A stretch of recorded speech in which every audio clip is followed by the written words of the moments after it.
ओम शांति। 7 अगस्त 2024 बाबा के महावाक्य। मीठे बच्चे, याद की यात्रा से ही तुम्हारी कमाई जमा होती है। तुम घाटे से फायदे में आते हो, विश्व के मालिक बनते हो।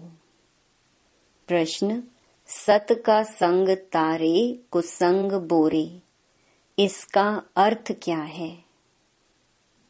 उत्तर: जब तुम बच्चों को सत का संग अर्थात बाप का संग मिलता है, तब तुम्हारी चढ़ती कला हो जाती है।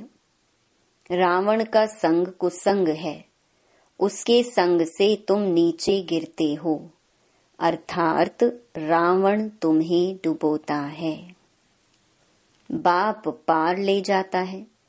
बाप की भी कमाल है जो सेकंड में ऐसा संग देते जिससे तुम्हारी गति सदगति हो जाती है।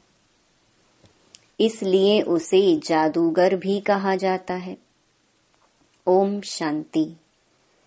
बच्चे याद में बैठे थे, इसको कहा जाता है याद की यात्रा। बाप कहते हैं, योग अक्षर काम में ना लाओ, बाप को याद करो, वह है आत्माओं का बाप, परम पिता पतित पावन। उस पतित पावन को ही याद करना है। बाप कहते हैं, देह के सब संबंध छोड़ एक बाप को याद करो। कहते हैं ना, आप मुए मर गई दुनिया। देह सहित देह के जो भी संबंध आदि देखने में आते हैं, उनको याद नहीं करो।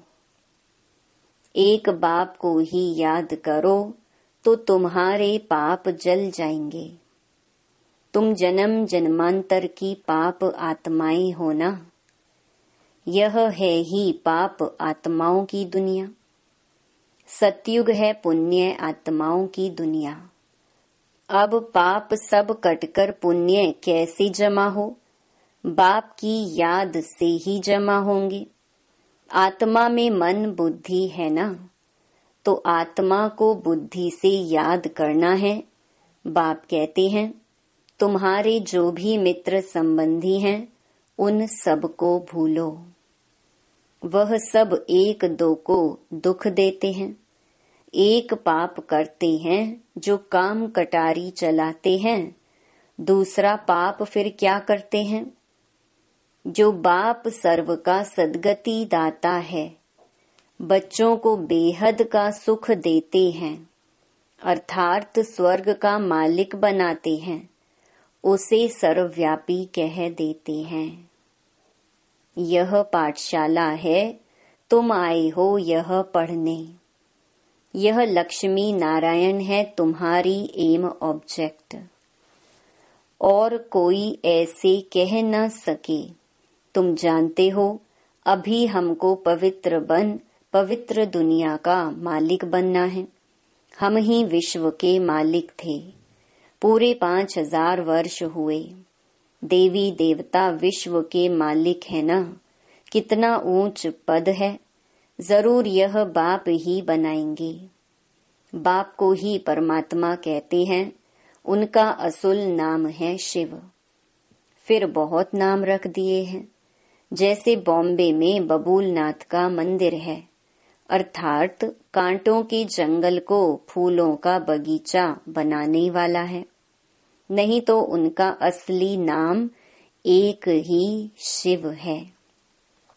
इनमें प्रवेश करते हैं तो भी नाम शिव ही है। तुमको इन ब्रह्मा को याद नहीं करना है, यह तो देहधारी है। तुमको याद करना है विदेही को। तुम्हारी आत्मा पतित बनी है, उनको पावन बनाना है। कहते भी हैं महान आत्मा, पाप आत्मा। महान परमात्मा नहीं कहते हैं। अपने को परमात्मा व ईश्वर भी कोई कह न सके। कहते भी हैं महात्मा, पवित्र आत्मा।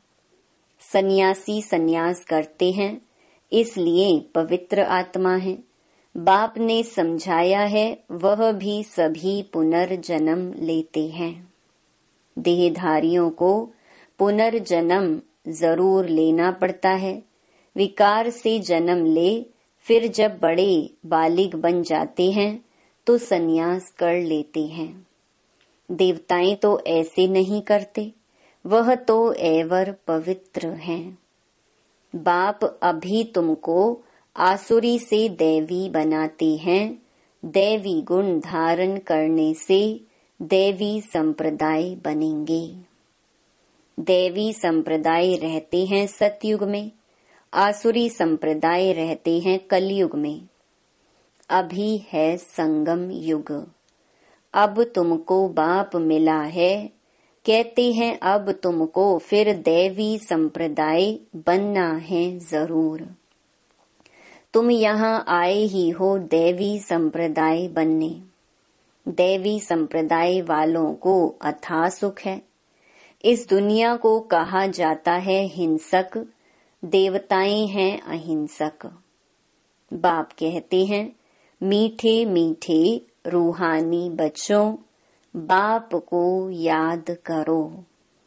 तुम्हारे जो गुरु लोग हैं वह भी सब देहधारी हैं।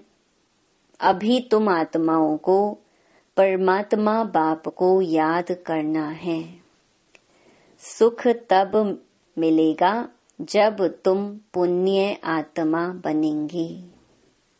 84 जन्मों के बाद ही तुम पाप आत्मा बन जाते हो। अभी तुम पुण्य जमा करते हो। योग बल से पापों को खत्म करते हो। इस याद की यात्रा से ही तुम विश्व के मालिक बनते हो। तुम विश्व के मालिक थे तो सही ना, वह फिर कहाँ गए यह भी बाप ही बताते हैं।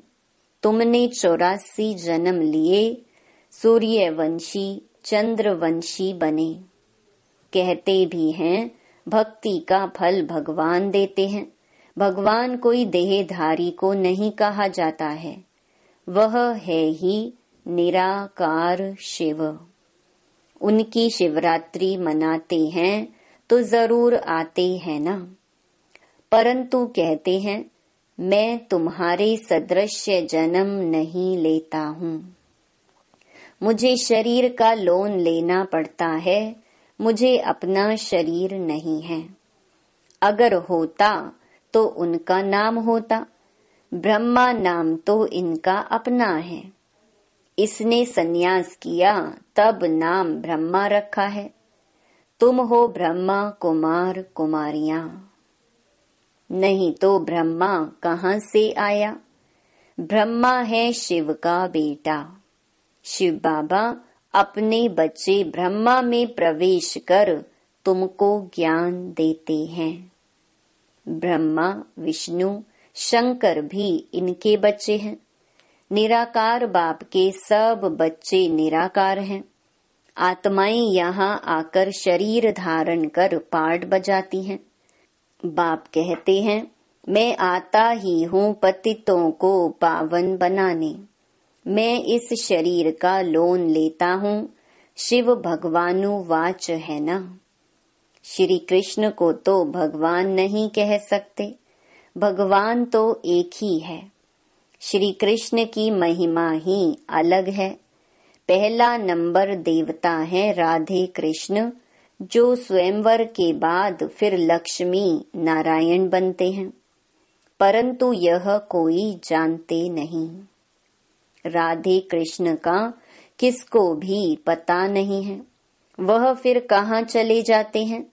राधे कृष्ण ही स्वयंवर के बाद फिर लक्ष्मी नारायण बनते हैं। दोनों अलग अलग महाराजाओं के बच्चे हैं। वहाँ अपवित्रता का नाम नहीं है, क्योंकि 5 विकार रूपी रावण ही नहीं है ही राम राज्य। अब बाप आत्माओं को कहते हैं कि मुझे याद करो तो तुम्हारे पाप कट जाएंगे। तुम सतो प्रधान थे, अब तमो प्रधान बने हो, घाटा पड़ा है फिर जमा करना है। भगवान को व्यापारी भी कहा जाता है। कोई विरला उनसे व्यापार करे। जादूगर भी उनको कहते हैं। कमाल करते हैं जो सारी दुनिया की सद्गति करते हैं। सबको मुक्ति जीवन मुक्ति देते हैं।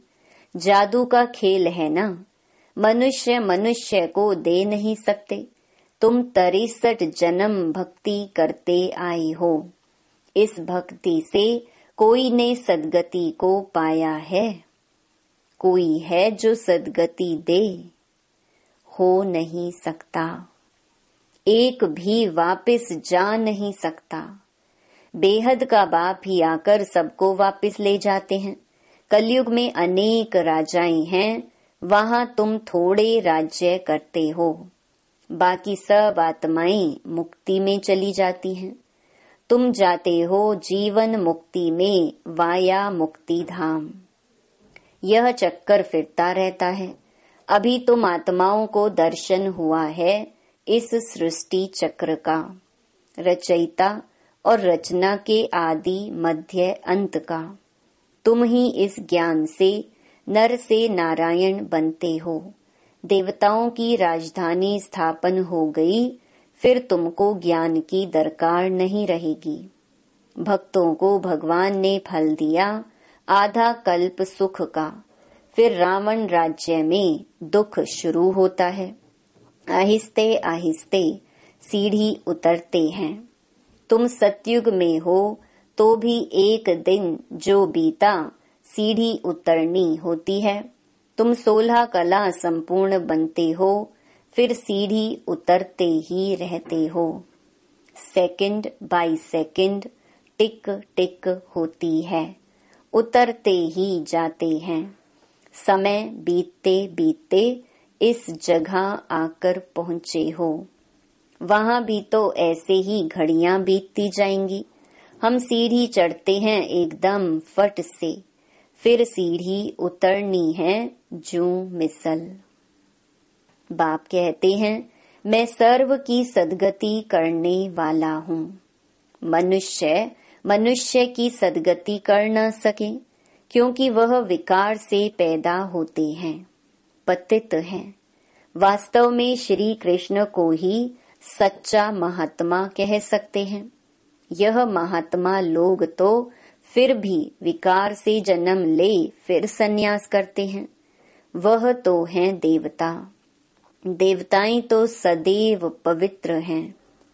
उनमें कोई विकार होता नहीं। उनको कहा ही जाता है निर्विकारी दुनिया। इसको कहा जाता है विकारी दुनिया। No purity. चलन कितनी खराब है। देवताओं की चलन तो बड़ी अच्छी होती है। सब उनको नमस्ते करते हैं। कैरेक्टर्स उन्हों के अच्छे हैं, तब तो अपवित्र मनुष्य उन पवित्र देवताओं के आगे माथा टेकते हैं। अभी तो लड़ना झगड़ना क्या क्या लगा पड़ा है। बड़ा हंगामा है। अभी तो रहने की भी जगह नहीं। चाहते हैं मनुष्य कम हो, परंतु यह तो बाप का ही काम है। सतयुग में बहुत थोड़े मनुष्य होते हैं। इतने सब शरीरों की होलिका हो जाती है। बाकी सब आत्माएं चली जाती हैं अपने स्वीट होम। सजाएं तो नंबरवार भोगते हैं जरूर। जो पूरा पुरुषार्थ कर विजय माला का दाना बनते हैं, वह सजाओं से छूट जाते हैं। माला एक की तो नहीं होती। जिसने उन्हों को ऐसा बनाया वह है फूल। फिर है मेरू, प्रवृत्ति मार्ग है ना, तो जोड़ी की माला है। सिंगल की माला नहीं होती। सन्यासियों की माला होती नहीं।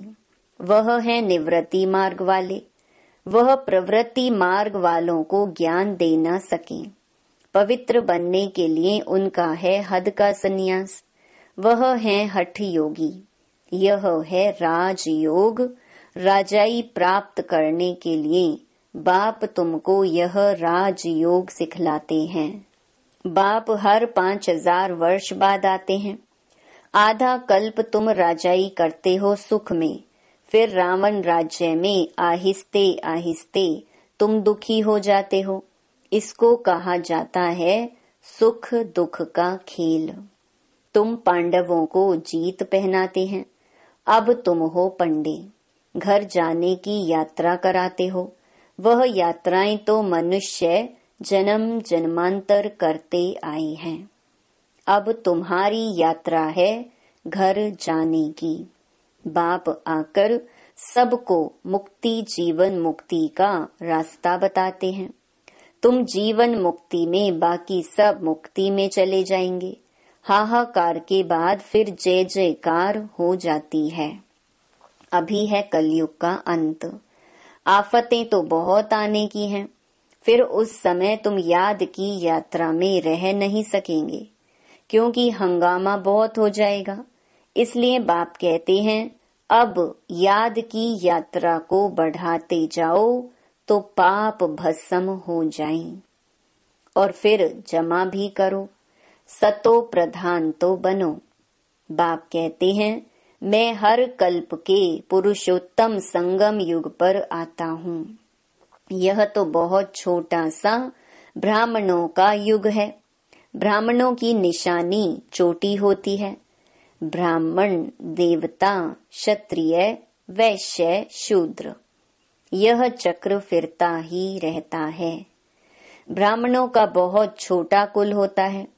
इस छोटे से युग में बाप आकर तुमको पढ़ाते हैं। तुम बच्चे भी हो तो स्टूडेंट भी हो, फॉलोअर्स भी हो, एक के ही हैं।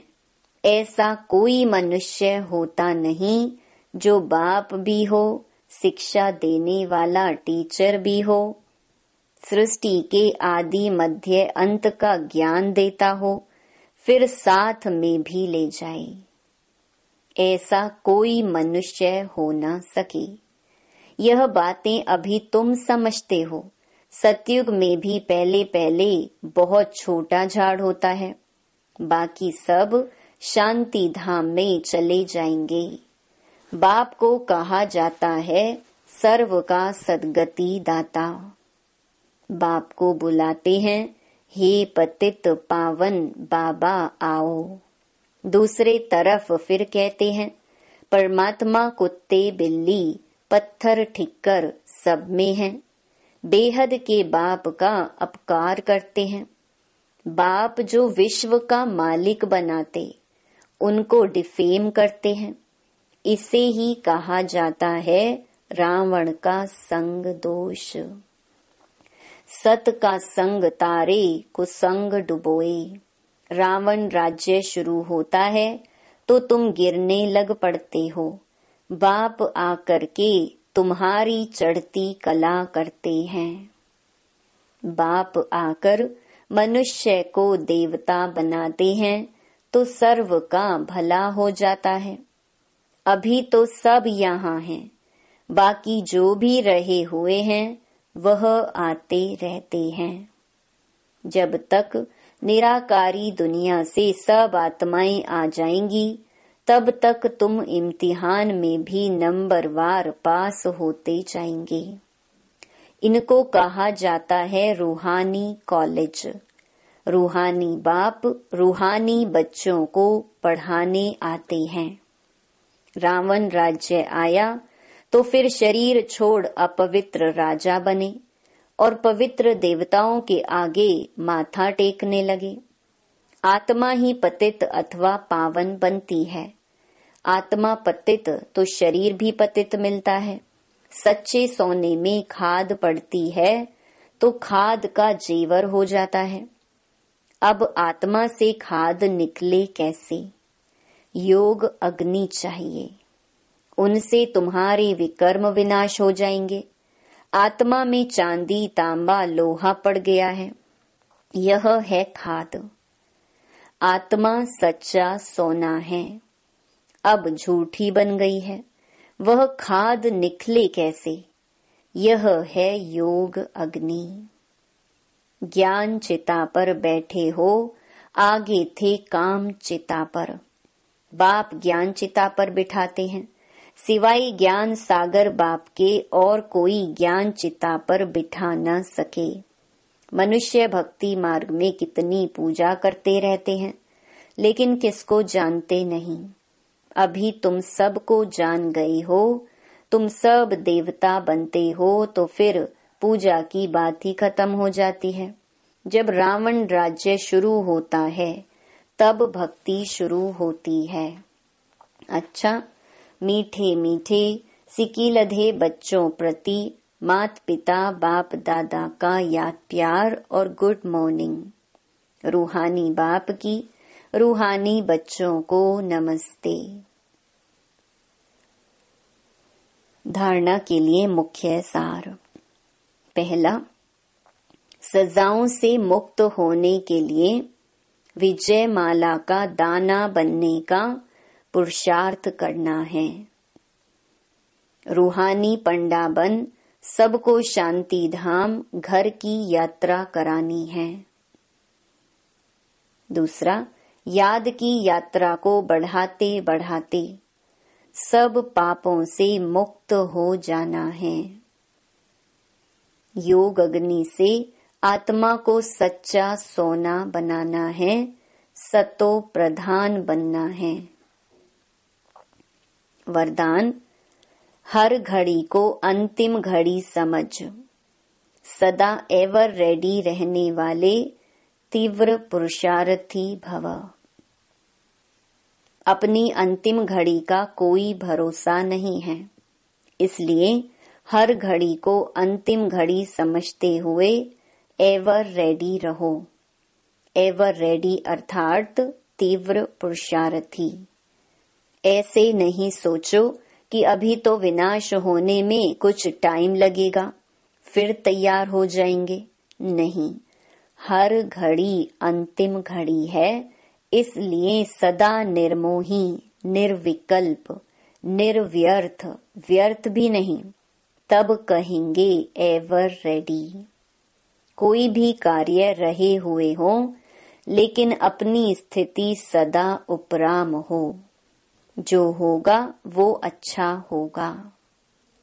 स्लोगन, अपने हाथ में लौ उठाना भी क्रोध का अंश है। ओम शांति।